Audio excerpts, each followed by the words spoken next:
Good evening, everyone. My name is Stephanie Mehta. I'm the CEO of a company called Mansueto Ventures. We publish Fast Company and Inc. magazines, and I'm delighted to moderate today's panel on preparing for the next pandemic.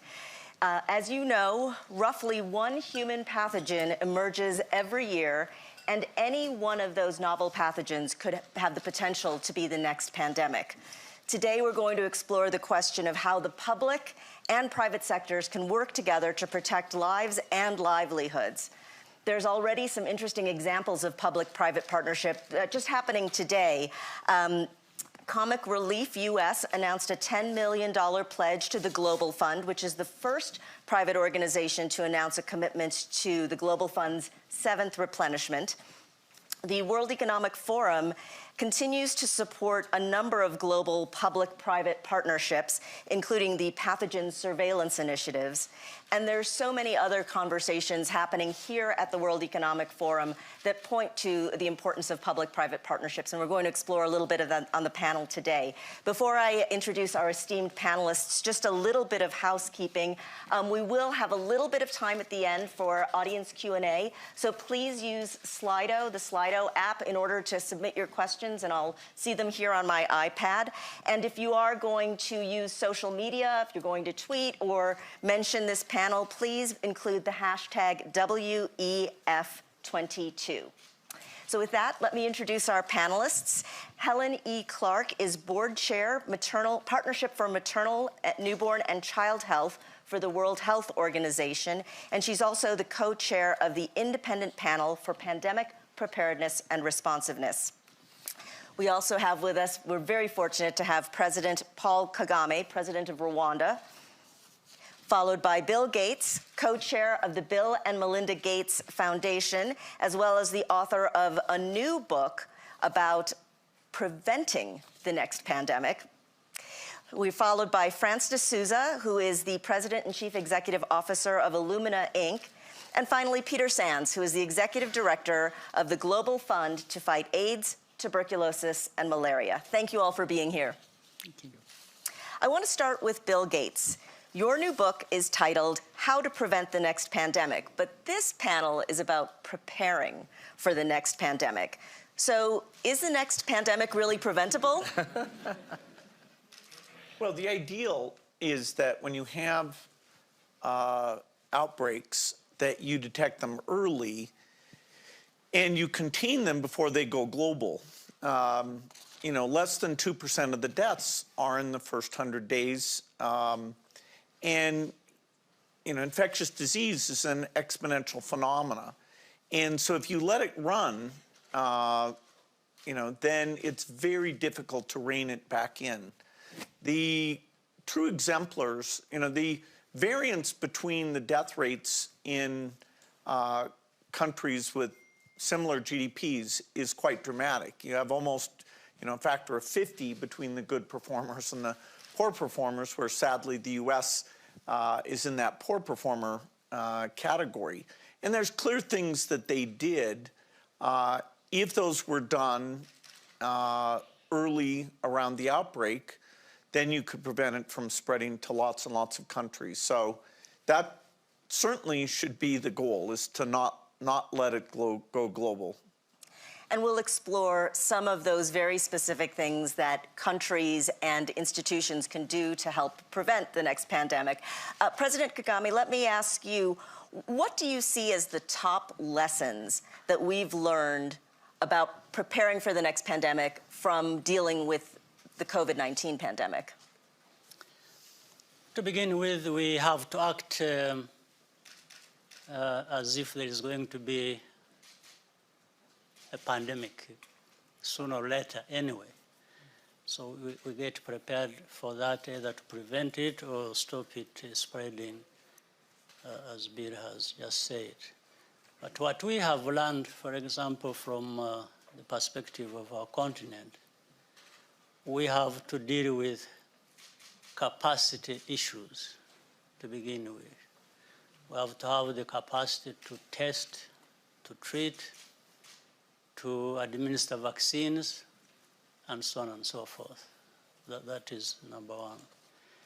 Number two, the lessons we learned also show us that we have to avoid to always be dependent on others for things that our lives depend on. So that's why we seek to build manufacturing capacities for vaccines, like is beginning to happen in different parts of our continent. The third would be, if you look at across the continent, we have to, again, work together. We have to put our resources, in which case, continentally, we have the CDC, the African CDC. We also have the African Medicines Agency, and we have to build in their capacity to help all the countries of our continent, 55 countries. The other, I should say, we need really to focus. There is a lot in science and research and technology that we should be able to tap into to deal with all these crises. So we should make investments either in individual countries or again continentally, and that's what we have been doing and seeking to do. Helen, your independent panel released a report in May of this year, and the title was Transforming or Tinkering? Inaction lays the groundwork for another pandemic, which is very sobering and very blunt. Can you talk a little bit about what is preventing private players and governments from taking the steps that you laid out in your initial reports?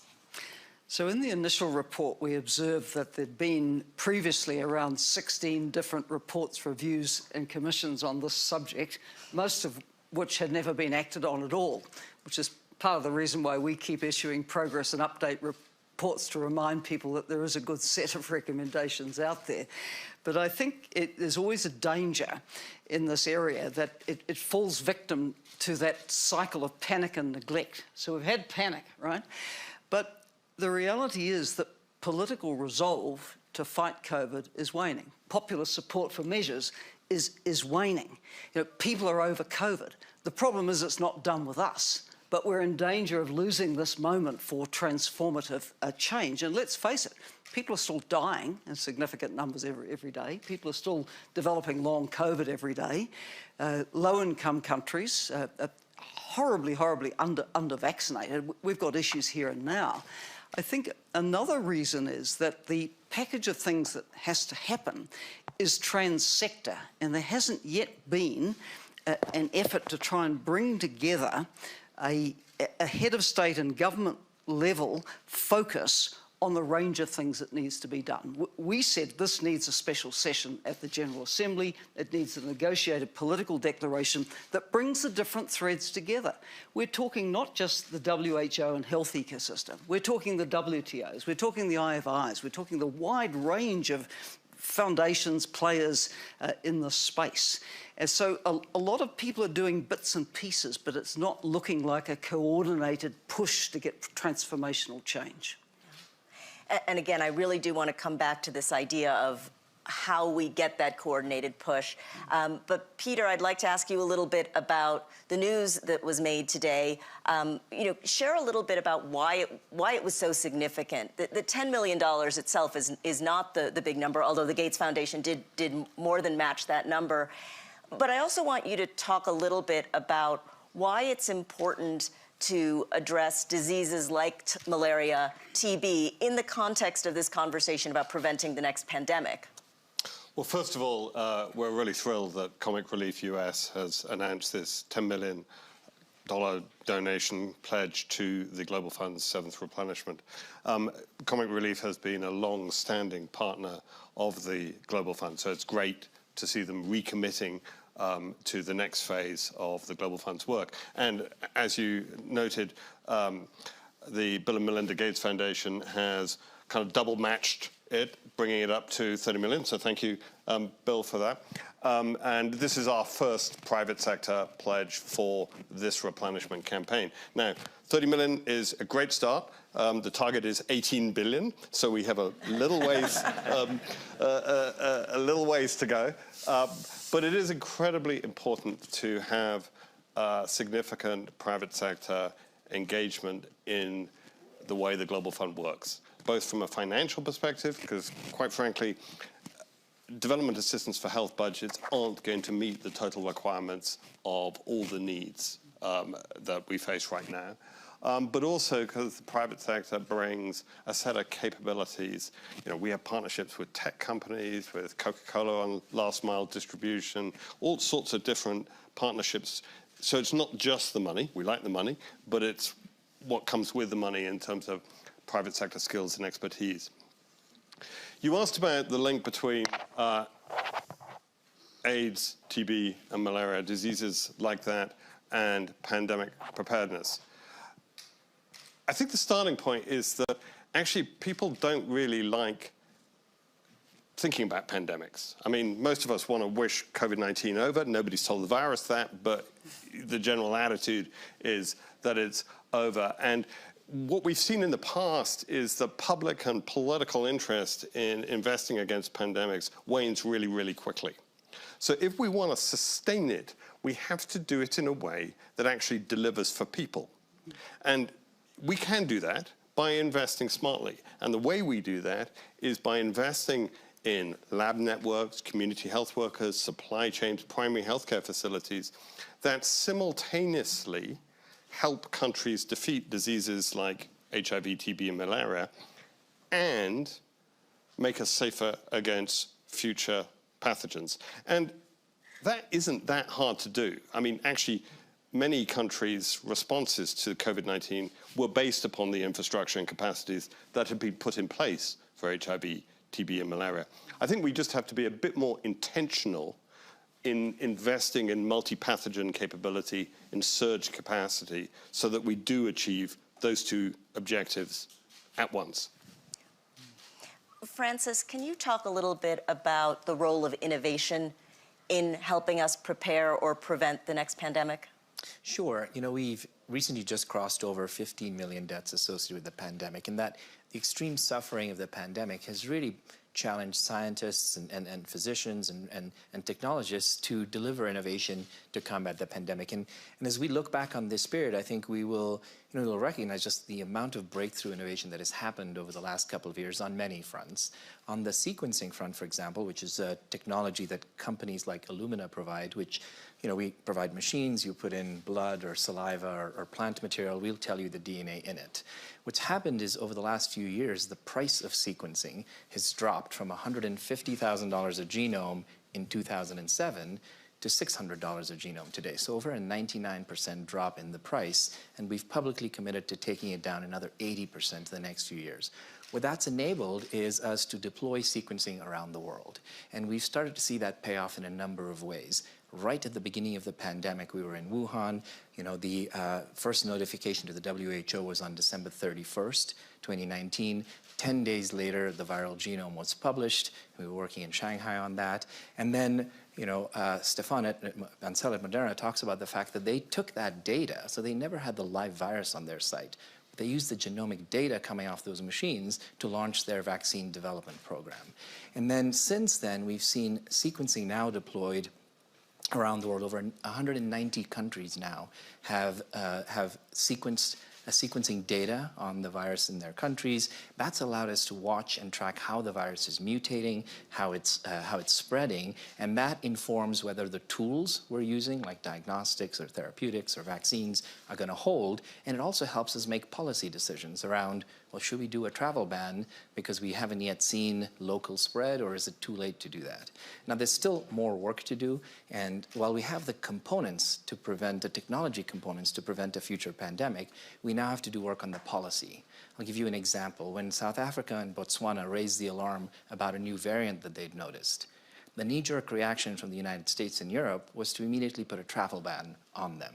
So instead of rewarding them for identifying a new variant that, by the way, was already circulating in Europe, the reaction was to punish them. And so we need policies in place that say, look, if a country identifies a variant, we need to help them. We need to do a surge of vaccines or therapeutics or testing. We need to help them financially and make it safe for countries to report that they see a virus emerging. And then we also need to make this a global infrastructure. You know, we now know that ultimately we're only as strong as the weakest among us, and so we need a global surveillance infrastructure.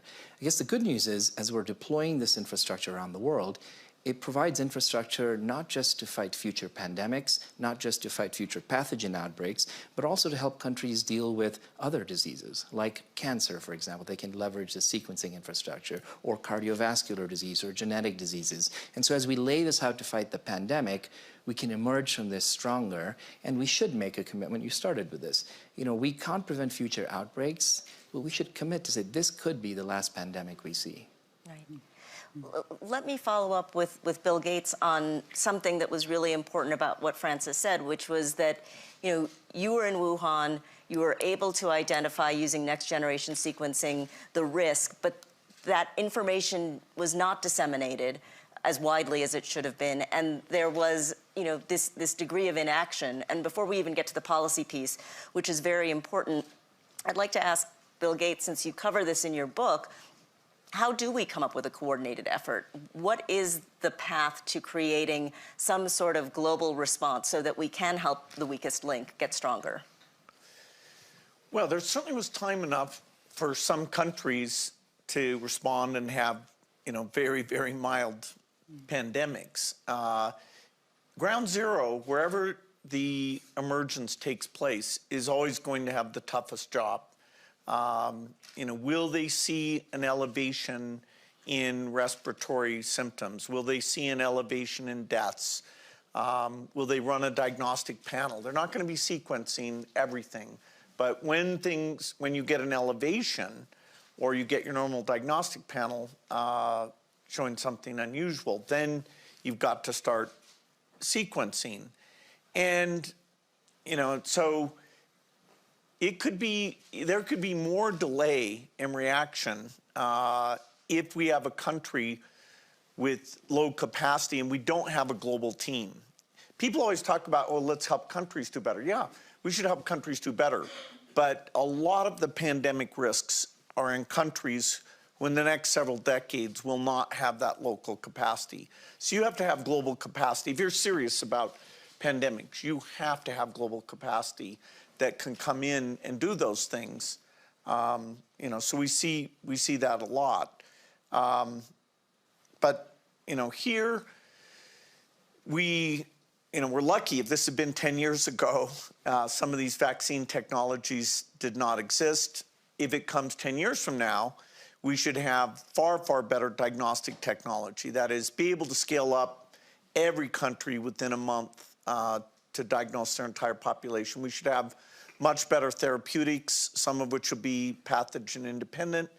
And then, you know, as we do come up with vaccines, we want vaccines that are infection blocking and long duration, which today, you know, the vaccines have saved millions of lives, but they don't have much in the way of duration, and they're not good at infection blocking. President Kagame, how should health organizations and leaders sort of measure the humanitarian impact of pandemics, and how should that factor into preparedness?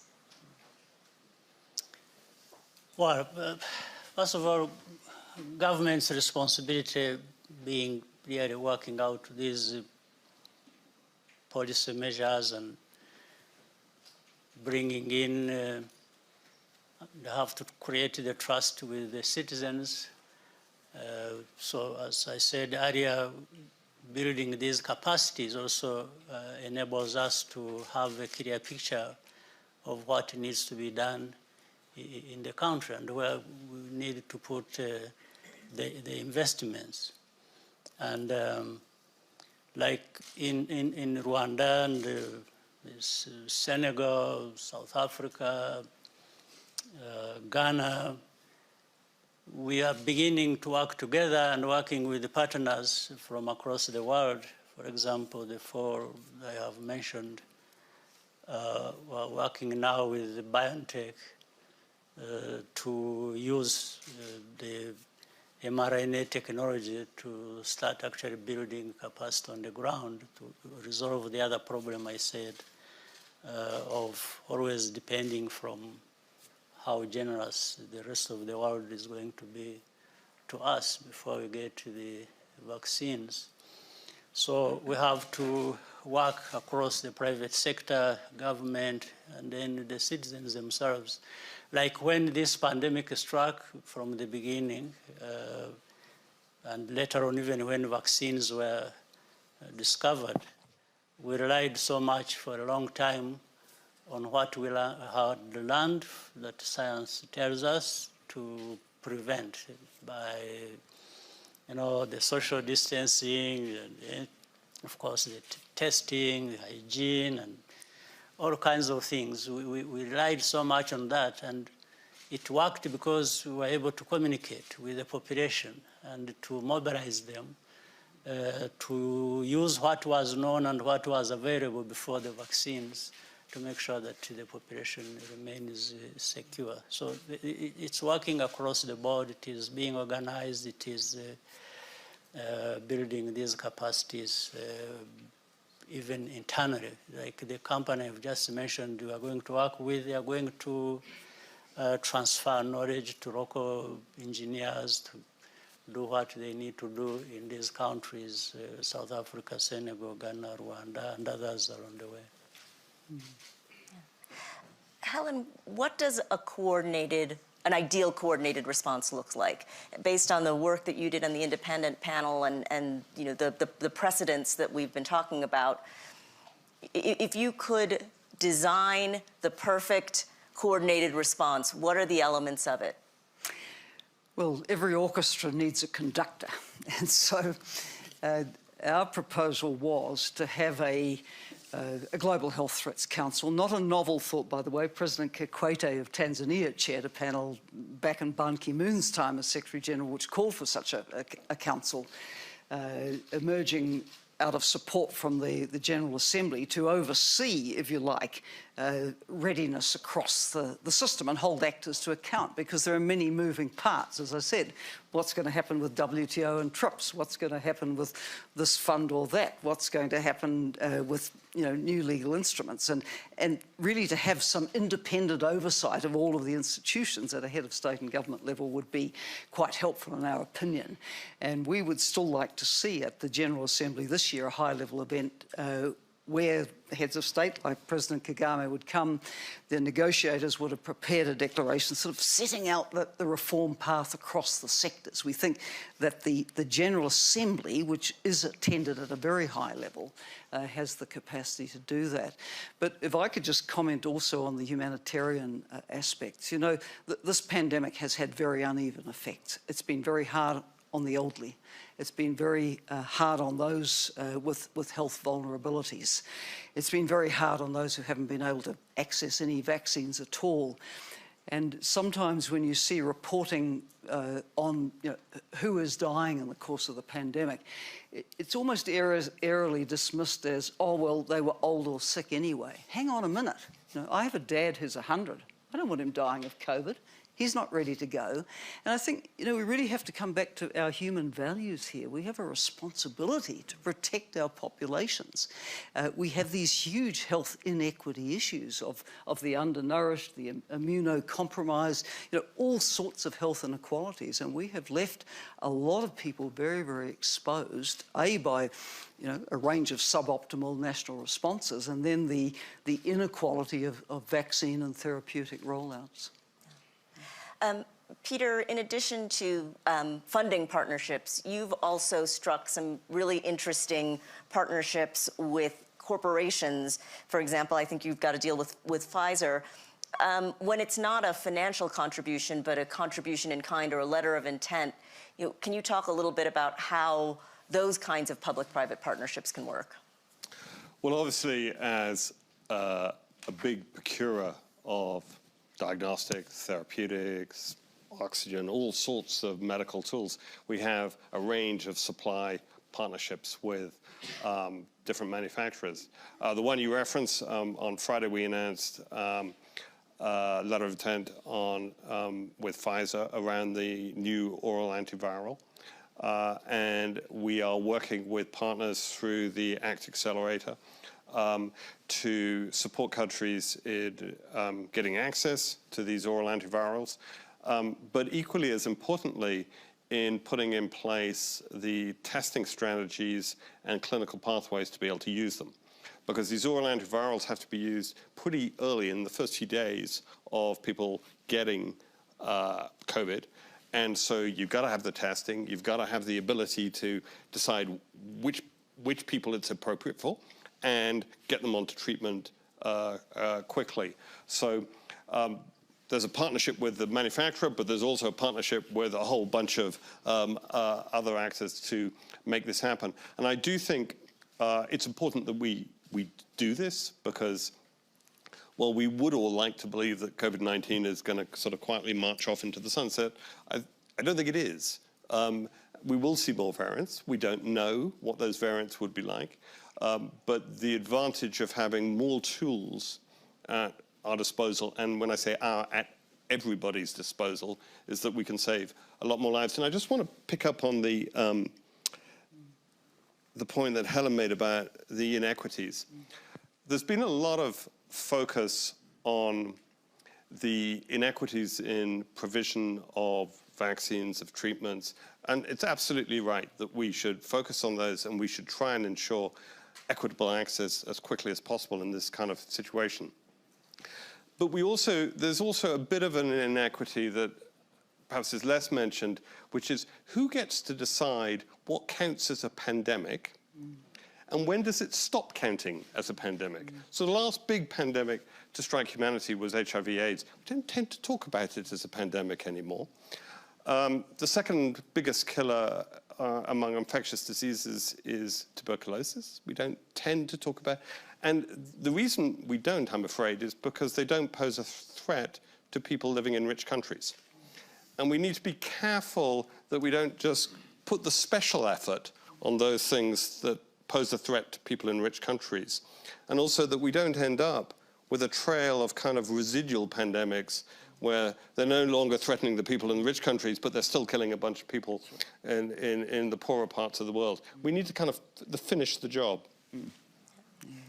Well, speaking of finishing the job, several panelists have mentioned that we all wish COVID were no longer a topic and that we kind of wish that pandemics would just go away.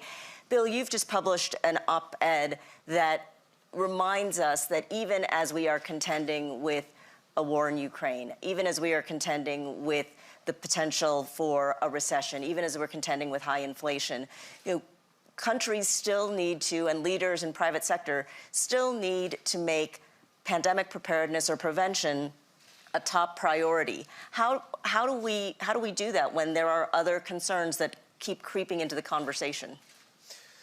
Well, we're certainly at risk that global health issues may get deprioritized as there's so much else going on, whether it's the ongoing pandemic or, as Peter says, however you characterize HIV, malaria, and TB, where the equity issue there is super dramatic.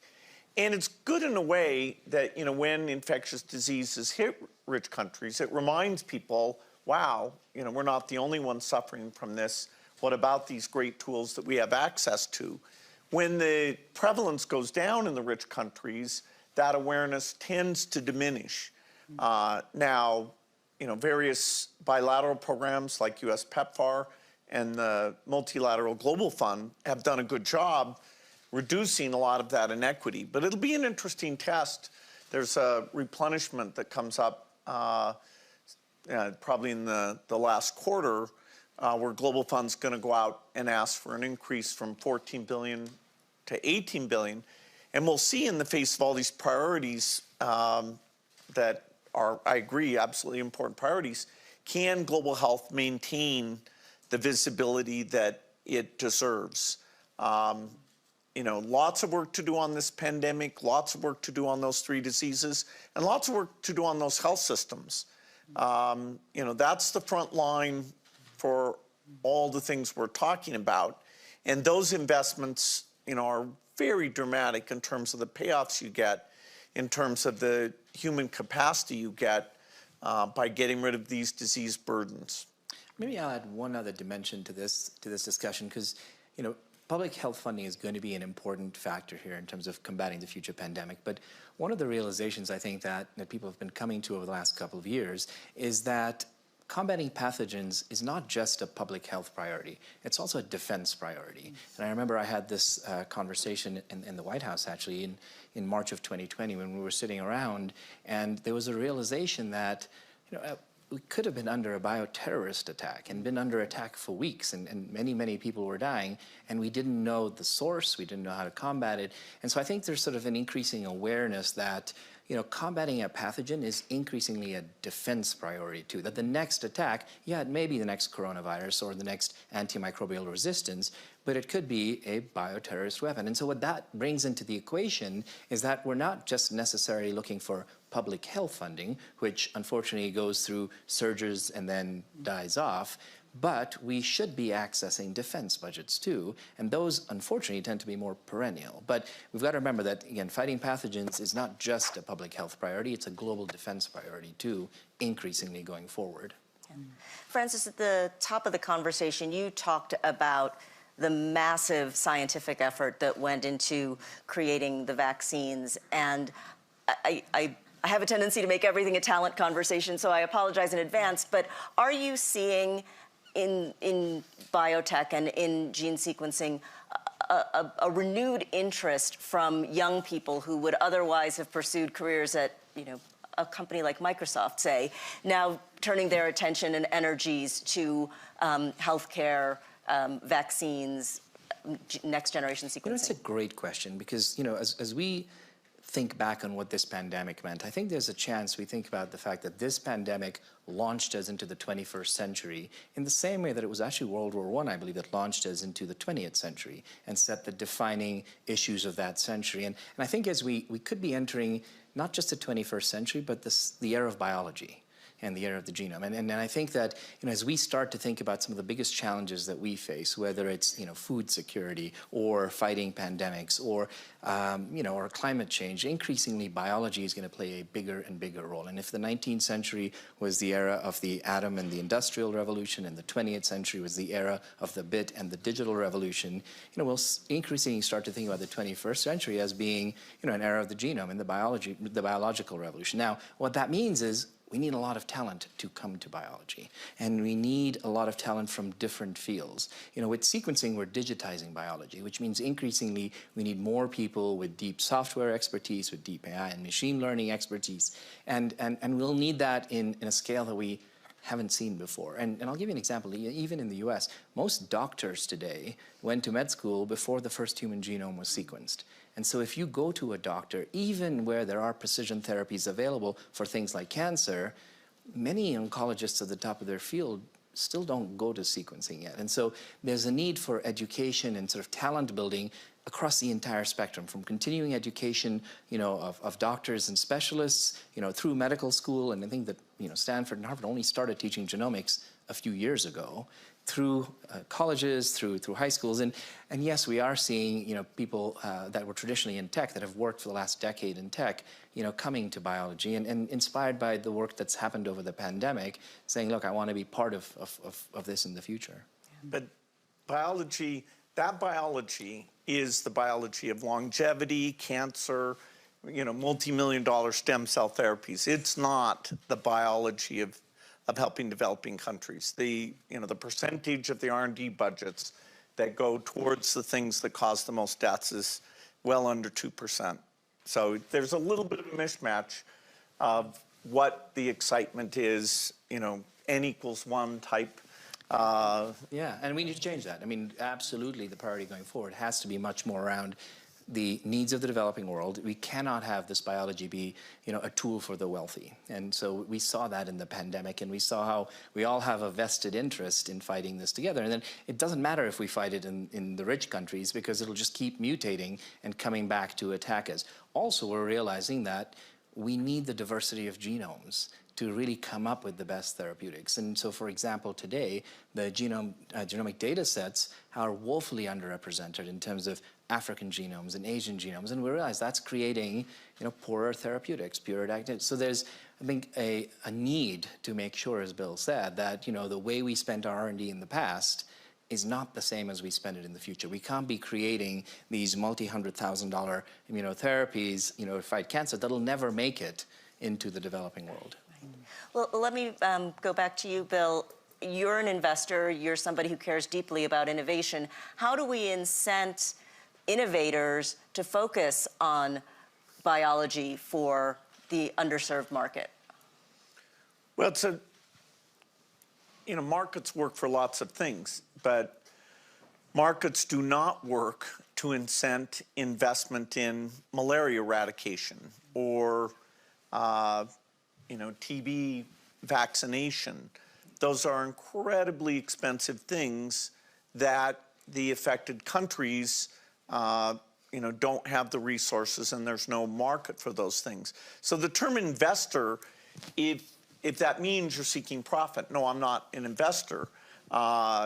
If it means trying to improve, the 300,000 kids who die every year of malaria, then yes, the metric is always going to be lives saved. And, the greatest underinvestment is still in infectious disease. As we make progress there, we will want to move up and do non-infectious disease, non-communicable disease, NCDs is the term people use. And some of those, the therapies are getting cheap enough now that they really are suitable for going global and making them available for everyone. But we still have a lot left to do on infectious disease, and the generosity of rich world governments is very important for that. For pandemics, it's different. They should fund those things even if they only care about their own lives. A insurance policy that costs a few billion that fairly often will save you trillions of dollars is a very, very good deal. So we shouldn't take the budgets of the, helping out developing countries and divert that for a pandemic. Pandemic money should come from health spending, or just however you think of protecting your citizens, while we continue a high level of generosity for the unique conditions in developing countries. Peter, you look like you want to get in here. Your body language is... I just wanted to agree with that point, which was that if better pandemic preparedness for the world as a whole is at the expense of the lives of the people in the poorest communities, that's not a great outcome. We need to achieve both. We need to do both simultaneously. But I also wanted to pick up on your reference to talent.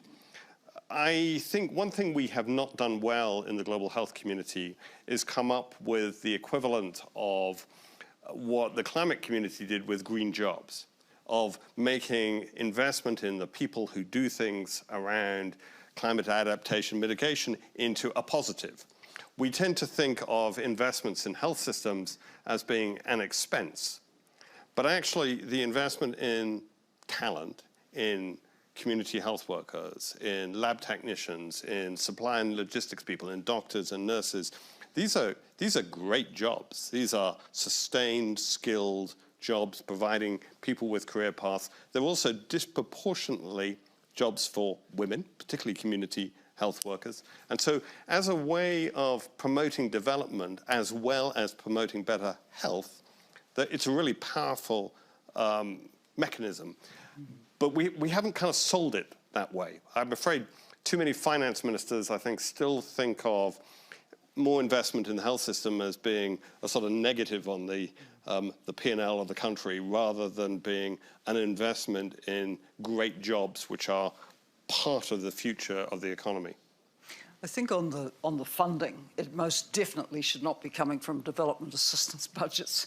Heaven knows they're under incredible stress now, and we're seeing a number of the good traditional donors diverting money from their budgets for refugee resettlement from Ukraine in their own countries and so on. So to, as Peter says, to further rob the development assistance budget to pay for global public goods like pandemic preparedness and response would be reprehensible. And so I guess a number of us are looking at the way this financial intermediary fund that's sort of coming out of the G20 type process, we're looking at it with a lot of interest because it looks again like another donor fund which will come out of assistance budgets. Our panel felt that you need a kind of global public investment model to cater for investment in global public goods, because a weak link of the chain anywhere is a threat to the health security of all. So that's really a plea for different kinds of formulas and not drawing from the funds that should be going to the world's poorest. President Kagame, I wanted to ask you a bit of a broader question about leadership. What leadership skills did you draw on the most in addressing the current pandemic? And are those the same leadership skills that world leaders, nonprofit leaders, business leaders are going to have to apply to pandemic preparedness? Yeah, before I answer that, let me come to a point adding to what has just been said. Learning again from the experience we have had in Africa, in my country. Because if you look at across Africa, only on average 18% of the populations have been vaccinated. Now, that's a small number. And the reason is that we did not invest enough in public health systems. Because even when people received the vaccines, they were not able to administer them. Some of them actually got spoiled in stores. So that speaks to the fact that there are certain investments we have to make, even our national budgets we have to. I know our countries, developing countries, have many priorities, and but health, investing in health and health systems must be one of those priorities. So that I wanted to mention that. So back to your point, the leadership qualities, I mean, some of these things.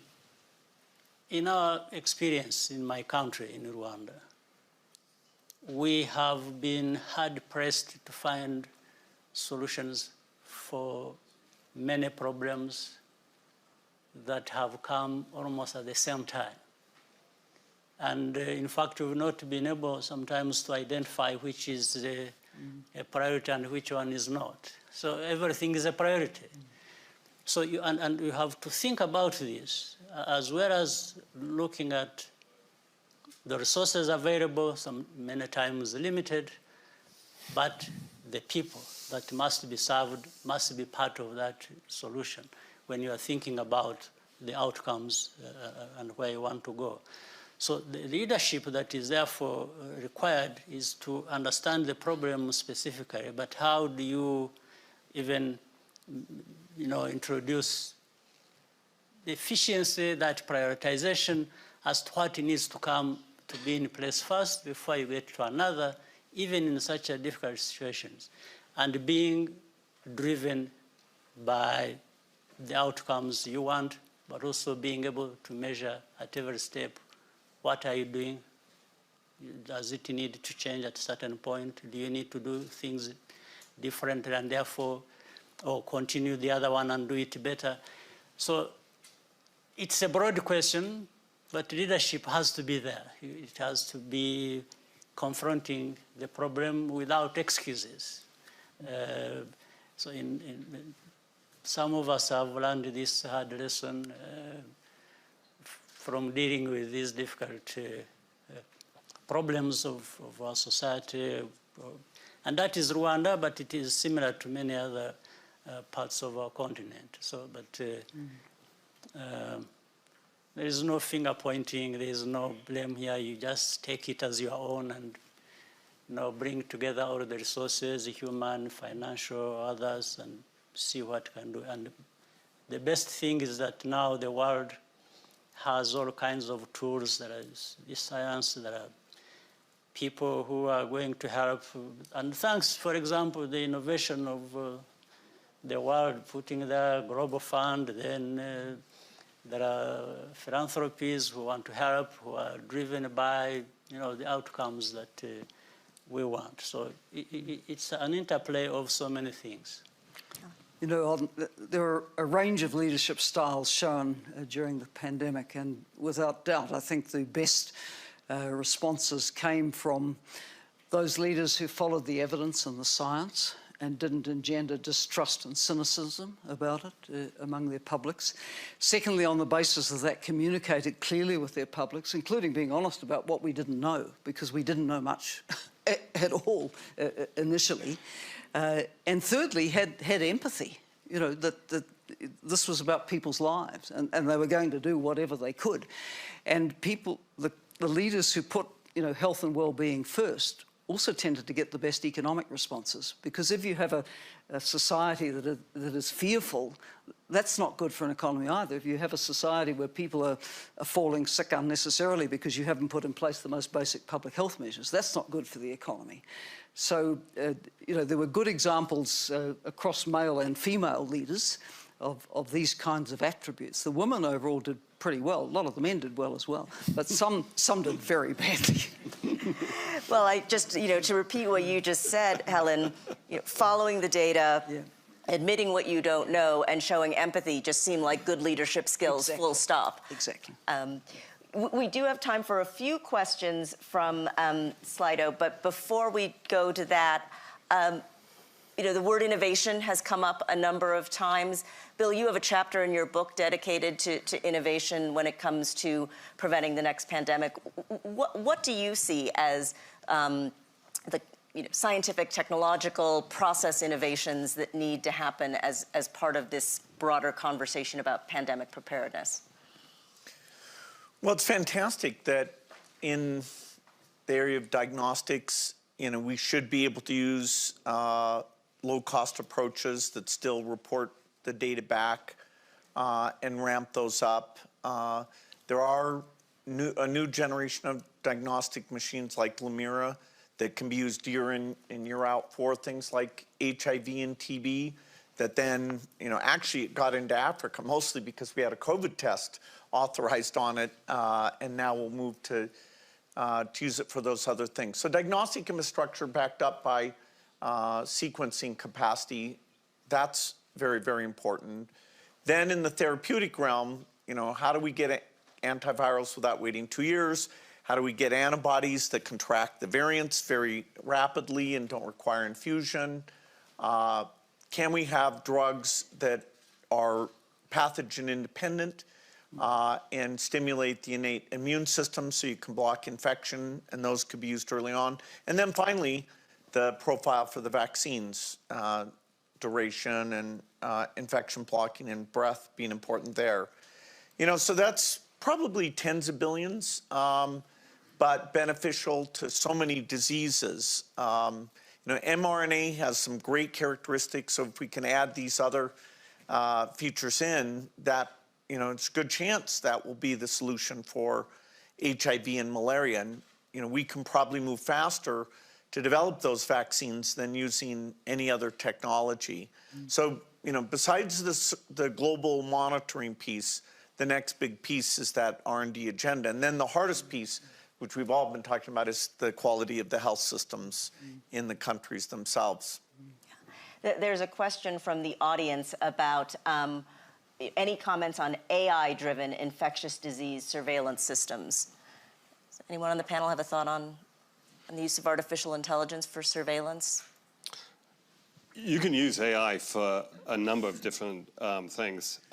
You can use it to detect disease patterns that are out of the ordinary and get you a better radar screen on that. We also see applications for AI in things like TB case finding, where you're trying to improve the yield, essentially, because testing is expensive, so that you find the cases more effectively. So I think we will see a range of uses of AI, from disease surveillance to improving the efficacy of diagnostic efforts. Yeah, let me add one example that's playing out right now, which is, ideally we'd get to a world where we're doing automatic monitoring of the environment. So you're seeing examples of wastewater monitoring, for example. Say we'll do daily sequencing of samples, but you want to add other forms of signal intelligence. To say we can do sequencing of communities through wastewater or other examples, but we're also going to look at Google searches. We're going to look at the temperatures reported by networked thermometers, for example. And so integrating all this signal intelligence and trying to identify, well, what actually is indicative of an outbreak, that's stuff where you can use machine learning and AI to start to say what pattern, starts to be most indicative of outbreaks. So that's one example that's playing out right now. Yeah. There's also a question on Slido about the use and implementation of a global vaccine passport. Now, we're not talking about the past so much as the future, but does anybody on the panel have a thought about whether or not vaccine passports are valuable in the context of pandemic preparedness and prevention? I'm not sure necessarily about a passport, but I think what would be useful would be to have global standards of certification. Going back to the earlier times of vaccination in 2021, I was hearing from a friend who had family in Sweden who needed a particular vaccine to get there, a particular one to get to the US, a particular one was available somewhere else. Getting global standards established as to what qualifies as protection, I think, would be useful. So there's probably work to be done in this space. Yeah. Yeah, it'd be more valuable if you had an infection-blocking vaccine. I mean, the idea of checking if people are vaccinated, if you have breakthrough infections, what's the point? But the data system, some countries did a very good job on being able to verify vaccinated status. The U.S. did not, but there's some great examples. Even India did a fantastic job on that. For our last question, I'd like to ask each of the panelists to make the optimistic case for preventing the next pandemic. If you had to say why the next pandemic would be prevented, what would be the case for optimism? I'm going to start with you, Helen. We have to believe that it's possible to stop a localized outbreak becoming a raging global pandemic. And that means better surveillance, more transparency, frankly, by all member states. If they think something's happened, it's got to be reported. And the WHO needs the power to be on the site with whatever teams need to be deployed. It needs to be able to publish the information it has rather than beg countries for permission to do it. It's got to be able to take a precautionary approach in running up a flag. And it's got to be able to declare an emergency without being kneecapped by an emergency committee. These are basic things that need to be dealt with in a review of the international health regulations. Otherwise, we will lose weeks again next time something happens. President Kagame, what makes you optimistic that we'll prevent the next pandemic? The fact that I think we have all learned one lesson or the other as to the current pandemic, and a sense of urgency has kicked in, and we know now which strings to pull and put things together and work together. We might work together better in the next pandemic than we have done. We have already done well to an extent, working together. So I think lessons we have learned should be able to be driving us in the right direction. Yeah, be reasonably rational to let tens of millions die and all the negative effects of the pandemic and not invest something. Society does a great job on fire prevention. We have professional firefighters and we practice. Here, the thing that I'd emphasize is practice. How do you quickly get diagnostic capacity up? How do you come up with quarantine policies and communicate them? And we just, we're not ready. There's a strong correlation between the countries that had some risk of SARS-CoV-1 as being the best performers, and you can directly map that to the quick action they took. So between the room for innovation, the scale of the tragedy, I think we will.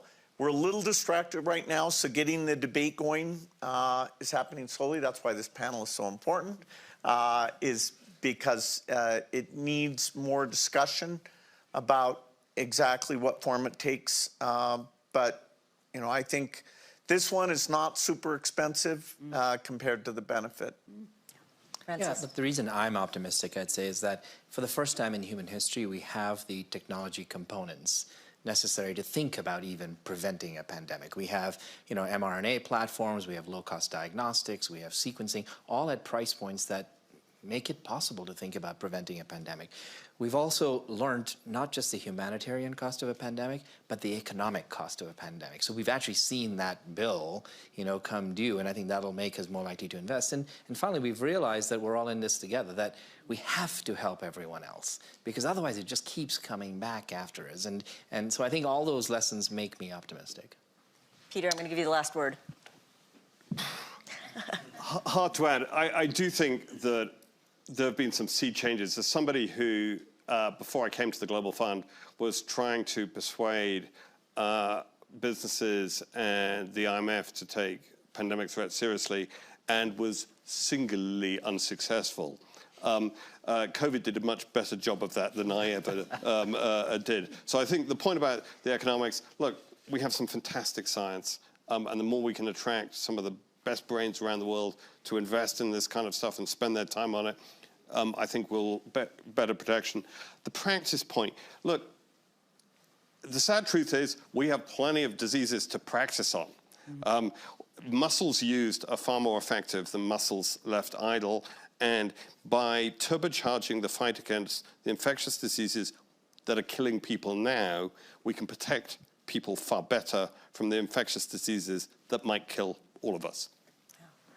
Well, I'm glad we were able to end on an optimistic note. This has been a tremendous panel. I want to thank everybody, Helen, President Kagame, Bill Gates, Francis deSouza, Peter Sands. Thank you all.